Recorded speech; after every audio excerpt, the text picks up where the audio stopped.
Today is November 10th of 2022, and welcome once again to the Chapter 49 podcast. My name is Larry Lannon, a volunteer for Chapter 49, working on communications, and we welcome you to our podcast. Glad you have chosen to join us. If it's the first time, welcome. If you're a regular listener, watcher, whatever, good to have you back. Chapter 49 represents most IRS employees in the state of Indiana. So we want to welcome once again our Chapter 49 president, Duncan Giles. So Duncan, it is now 2 days after Election Day for 2022 for the general election, and we still don't know who controls Congress. Yeah, and I don't think that's much of a surprise this year. I thought that it one of those things where we were going to have to wait, and unfortunately, that's what it's showing. Well, I just want to let the people who are watching on video and a little bit for the people on audio that Duncan and I just do not have the best connection today. It's kind of a hit or miss thing on his end as to what kind of connection he has, and today just isn't one of the stronger ones, and who knows why. So if you're listening, you may hear a little cut in every now and then. If you're watching, there may be a mismatch of what you are watching and what you're hearing. We're doing the best we can to try to fix this, but sometimes it just doesn't work out that way. So we want to say one thing, and this was a message that was sent out from our national NTU people. Congratulations to people who are members of NTEU because they organized, they encouraged others to vote, and they got out to the polls and they voted in very big numbers. And it's important that people who work for the federal government vote and encourage others to vote because the elections matter when it comes to issues that are very important to us. Yeah, I think it's a huge. I've always been a huge believer in voting. I have not been in the best of health over the last week, nor my awesome girlfriend as well. But we both made it a point Tuesday after work to go vote because we know how important that is. Well, good for you. Glad you did that, and glad you're on the mend. You've had some health issues, and so nothing serious, just enough to slow you down, I guess. And, Bronchitis ain't for sissies. oh, I've had it more than once. There we go again. Okay, so yep. See that Duncan is struggling a little bit on this. Okay, so if he needs to cut his mic, don't worry, it's going to be okay for a short period of time. Let's dig into our issues today. We talked last time about the awards. We're in award season now. Awards should be passed out near the end of this month. And tell us what we know about how NTEU chapters, because this is an awards program negotiated between the union and the IRS management. When will local chapters know the information that members need to know as far as awards are concerned this time around? Yeah, this is one of those things every year around this time.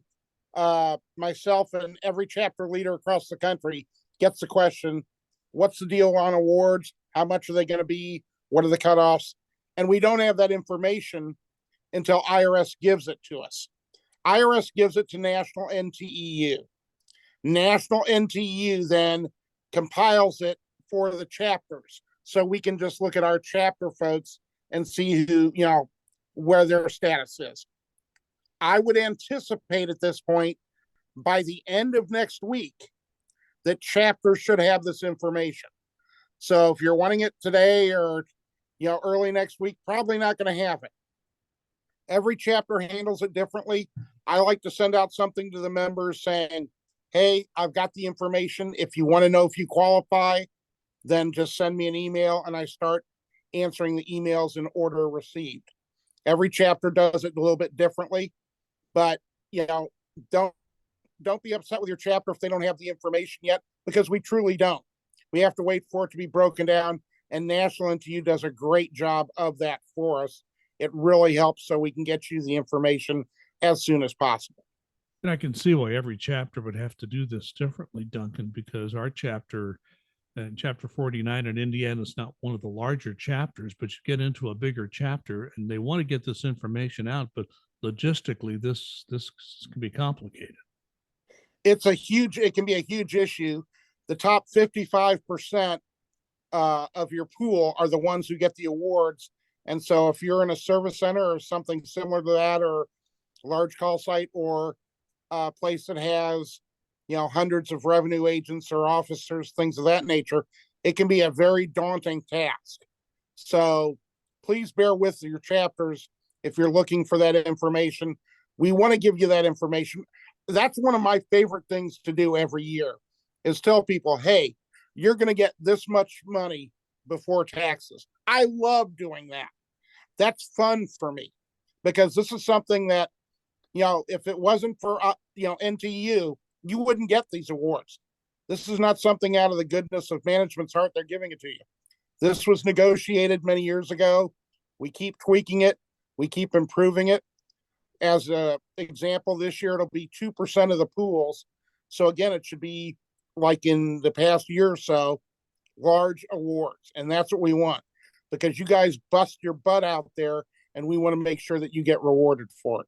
And it should be noted that NTEU at the national level has tried to preserve this program in its best form possible, and has gone to arbitration in more than one situation to make sure that, number one, we have a good agreement. Number two, that the management actually is conducting this program in the correct way. Very much so, because this is not an easy program to administer or understand. I like to say that I don't know anything about nuclear physics. I'm not a rocket scientist, but I do understand the awards program. So, and there are a lot of people out there who just don't, because of the complexities. But it's something that is, again, it is complex, but it's very good for employees, and it's about as fair as we can make it. And we want to ensure that it stays that way.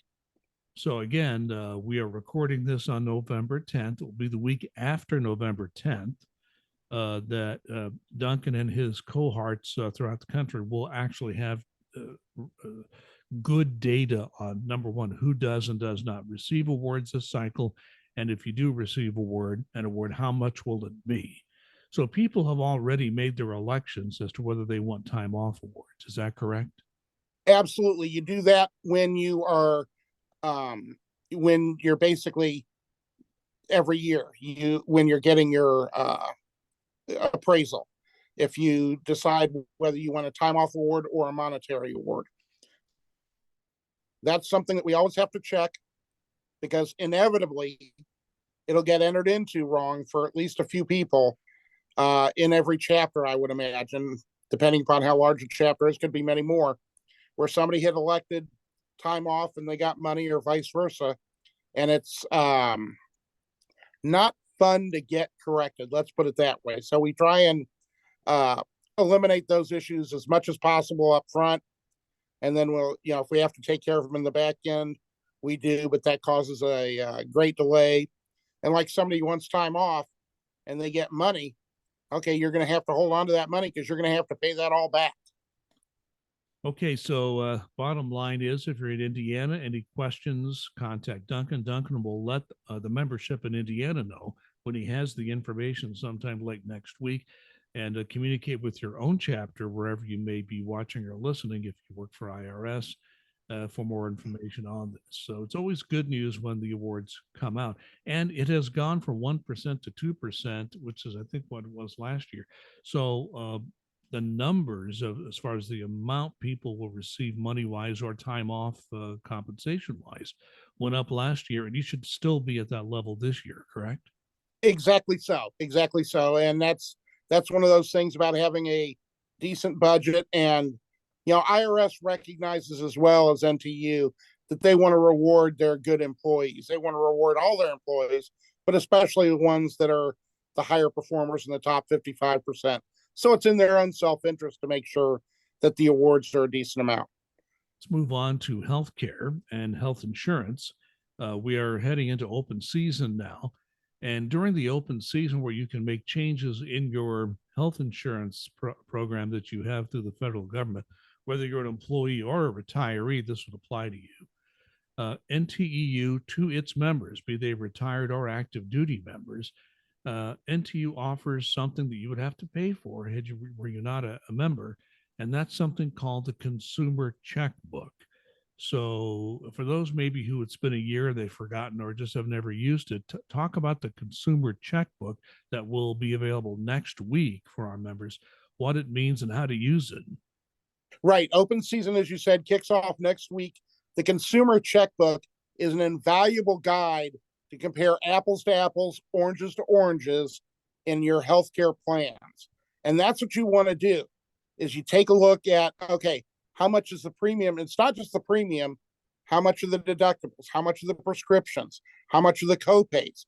You want to weigh all of these factors to figure out what's going to be the best option for you and your family if that's the case.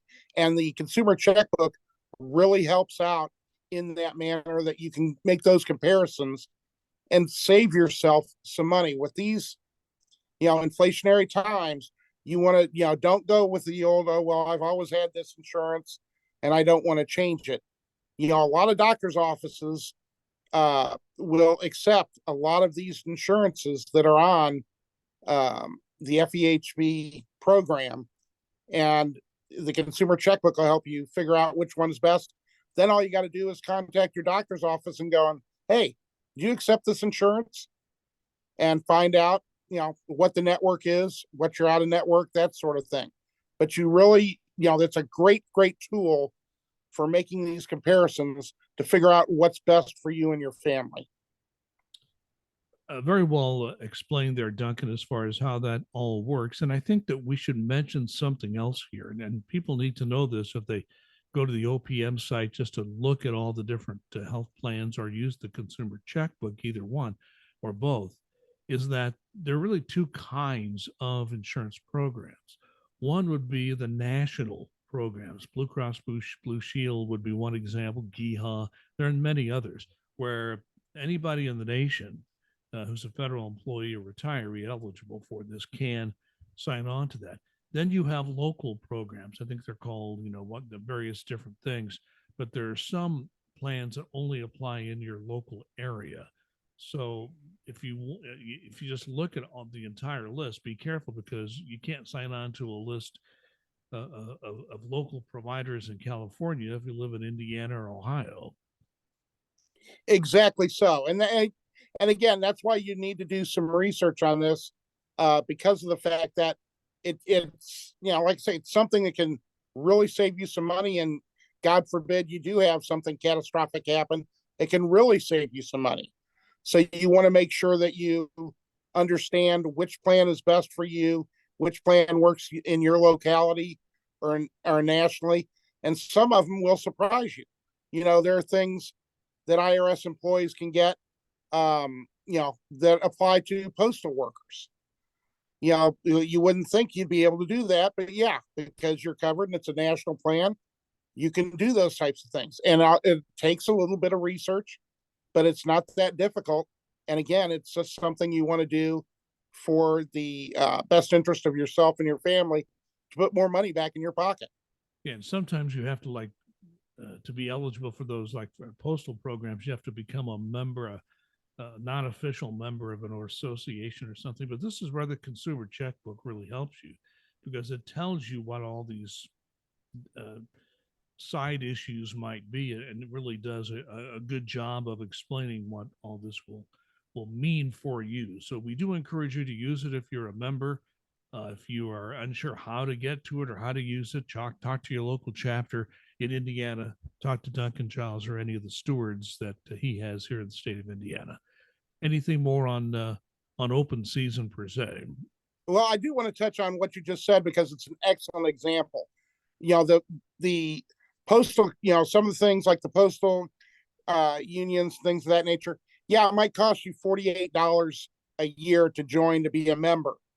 But if that can save you $100 a pay period to in premiums where you're getting the same coverage as you might have with an old standby, then that's definitely something you want to weigh in your decision. And again, put, small pain, large term gain.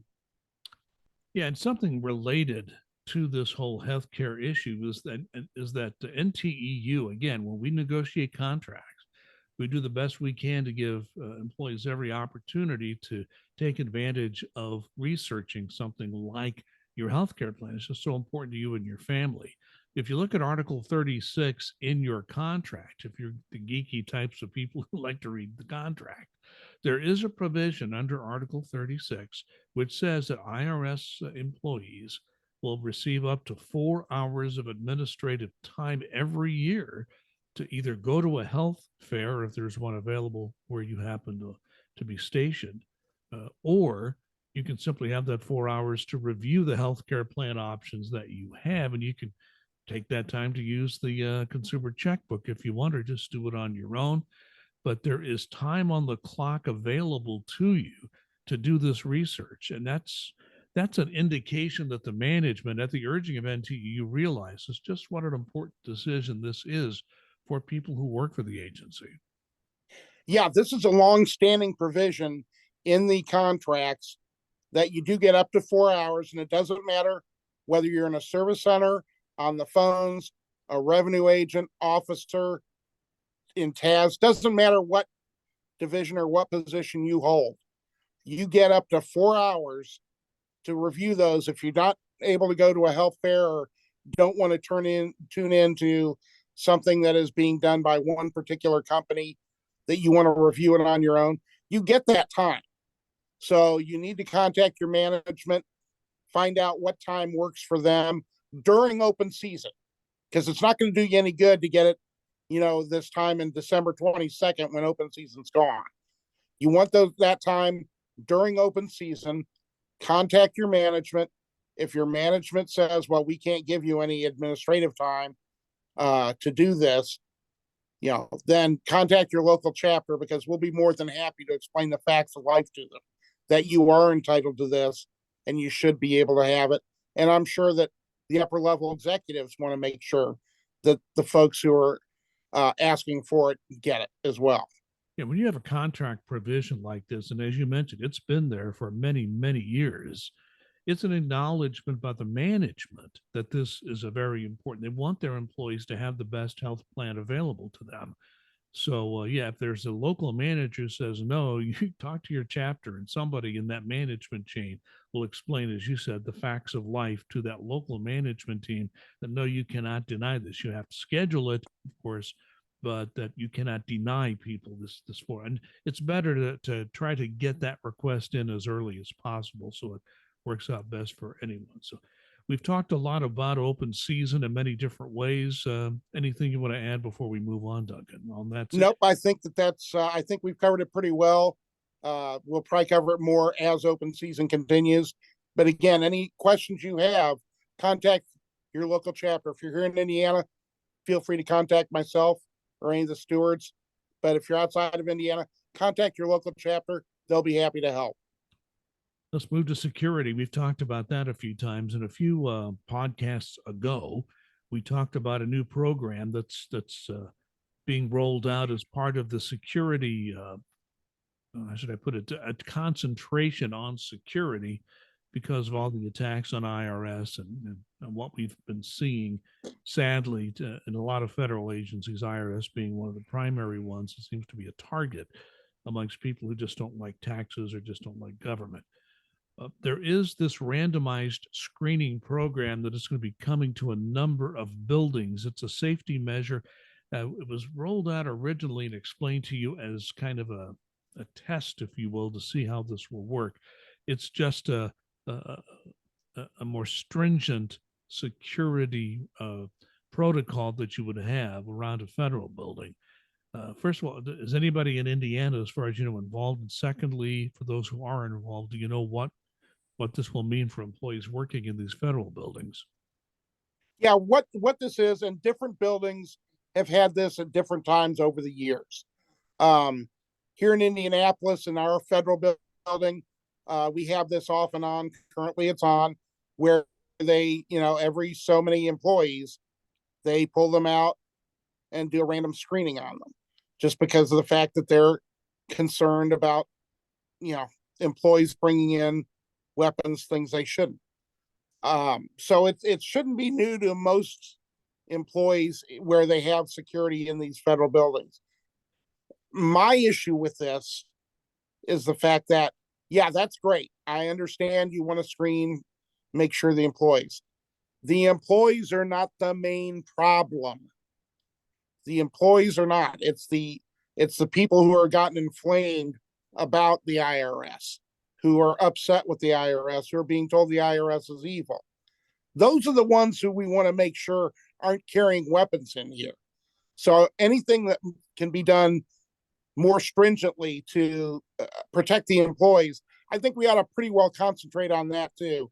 And I've made that very clear to upper execs in the IRS, as I know National NTU has made crystal clear as well.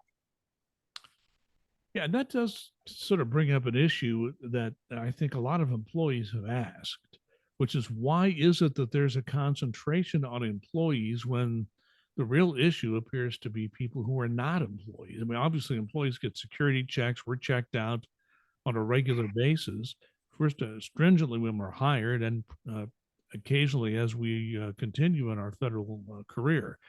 So I guess that's a legitimate question to ask. Why are you concentrating on us? Yeah, that's been exactly my question. It's like, how many times has an employee brought in a weapon to want to harm other employees? The that number is minuscule. And now management will say, well, that's could be because random screening, cuts down on that. Very possible. But that's not where the rhetoric is coming from. That's not where the anger is coming from. It's not coming from employees for the most part, for the very most part. It's coming from outside. And so we need to make sure that we're getting secured as well as possible for our employees. And like I said, National NTU is all over this as well. All right. So I guess the good news here is that the commissioner, who is on his way out, but the commissioner did go along with Tony Reardon, our national president of NTEU, and agreed to once again do security reviews, which have been done occasionally. And every time there's a security review at IRS, all of a sudden things start to change, and the management realizes, ooh, we've got some security holes here. So that is a good thing that there is a security review going on. So our point is, let's make sure that we don't unusually hurt employees who are just trying to get in their buildings. Let's concentrate on where the real issues are. And let's say, I mean, it's always possible an employee can cause a problem. I mean, we're not going to deny that, but it's just not as likely. So I think that's what we're saying. So we'll keep a close eye on this. And if you have any comments that you'd like to make wherever you may be working, living, and you see interesting security issues, certainly you want to bring that to the attention of your chapter. But you can always tell us, we can talk about it here on this podcast. Once again, if you want to communicate with Duncan Giles about anything relating to this podcast, just use our email address, which is true. It's a general email address, not a government one. Just send it to nteu49 at AOL.com. And number one, Duncan will put you on a list to get the links to the audio and video podcast every time we post one, and get you on that list. But the second thing that you can do is just kind of provide feedback, or if you have any suggestions on what Duncan and I should talk about. And you can sort of talk about how you feel security is in the building where you live. I mean, tell your chapter about it, but tell us as well. We'll be glad to talk about it. Anything else on building security, Duncan? Nope, I think that covered it very well, Larry. Thank you. Well, let's move on to our final comments. And I'm going to make the first final comment this time. And this has to do with Veterans Day. We talk about this every year that we've been on this podcast. And I have said many times that, in my local community, there is a Veterans Day ceremony every year. And I always try to go to it, with very few exceptions. And there's something that keeps me from being there that's compelling. Otherwise, I usually go, and I plan on going this year as well. And it is a day off for federal employees in honor of those who have served our country in the armed forces.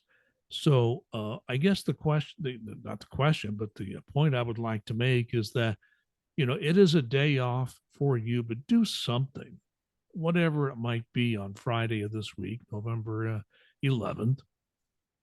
And by the way, the history will tell you why is November 11th Veterans Day. That goes all the way back to World War One. It was the 11th hour of the 11th month of the 11th day. That's when the armistice was put into effect for World War One, when this fighting stopped, and that's why it's been memorialized as Veterans Day. So find a way to honor veterans. Put something on social media. If you know somebody, a relative, or somebody living in your neighborhood, just a good friend, just send them a message, say something to them about how much you appreciate their service to the country. Or I think the best thing to do is find a Veterans Day ceremony in your local community. Just about every place has one close to where you live, and just go for it. Usually takes no more than an hour to go to something like that. After all, you federal employees do have a day off that day. So it's a special day for veterans, for people who have served their country, and let's do something, even if it's a small thing, on this day off that you have on November 11th to honor veterans. That's what I have to say. Duncan, anything you'd like to add to that? Yeah, I want to piggyback on exactly what you said because both of our dads were veterans. My dad served in World War II, shipped over in time to be in the Battle of the Bulge and get overrun as a new person, but very much appreciated serving his country. I I always, when I see someone in uniform, I will go over to them and thank them for their service. And people who have served in the armed forces, whether currently or in the past, I always like to tell them that I appreciate their service and thank them for doing so, because it's not easy. It's very tough. And we just had an election yesterday, and these folks are the ones who have protected us for this democracy to continue to work. And so I can't be any more appreciative of them than I am. And I think it's very, very important, like you said, to acknowledge them in some way. If not tomorrow, every time you see them, going up to a service member and saying thank you for your service, they do appreciate that. If you mean it and it's heartfelt, they do appreciate it, and it's just a good thing to do, to let them know that you're thinking of them and that you're thankful for them being there. Your dad was at the Battle of the Bulge. Was he a prisoner of war? No, what happened was his unit got overrun. He was very new. I mean, literally shipped him out to the Battle of the Bulge. Got there, they were overrun. He spent a couple of days with two guys in a basement, and they could hear German soldiers above them in the house. They hid in a basement for 2 days, and they could hear the German soldiers above them in a house after they had been overrun until they got pushed back again.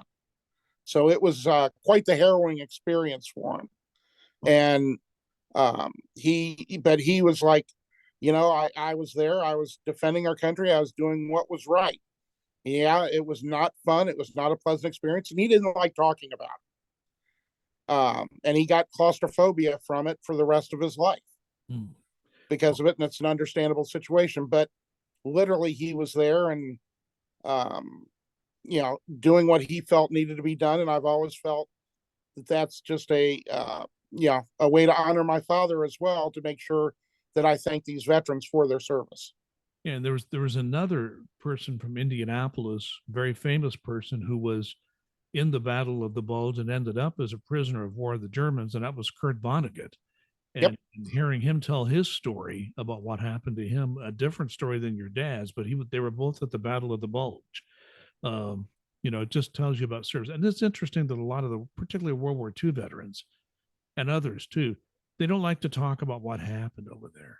They just as soon not think about it, not even verbalize it. So you can understand why they would feel that way, because going through war is it's impossible to understand unless you've been through it. And I don't pretend to.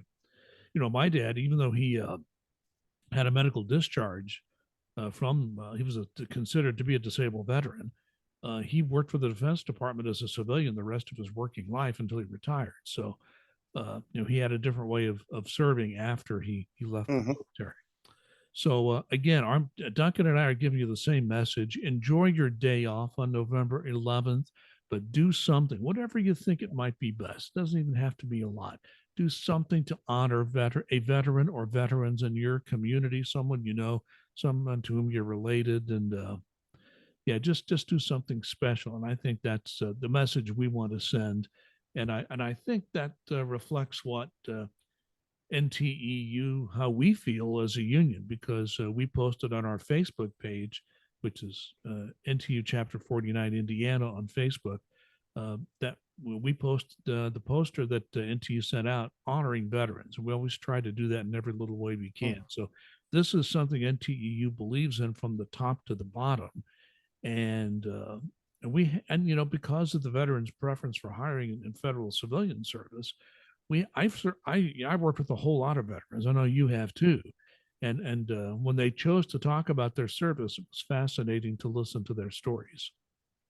It absolutely is, and it just makes you proud to work with folks like that have chosen to, there was a draft, and now this is voluntary, and they've chosen to serve their country in this way, and then come to work for the federal government like your dad and serve it in a totally different way. You just heard Duncan Giles, chapter president for NTEU, chapter 49, representing employees from the Internal Revenue Service working in the state of Indiana, at least most of the employees in Indiana. So we thank you again for watching and listening. Duncan and I continue to do this podcast. We've done it for more than 2.5 years because you have let us know that you enjoy listening and watching. We appreciate you hanging in there. If you're watching, our connection was not the best. It was okay on audio. If you're watching the video, things didn't look quite right. We just do the best we can to get the best connection. Just doesn't always work out that way. So if all goes well, Duncan and I will be back for another podcast next week. So in the meantime, please be safe and be kind.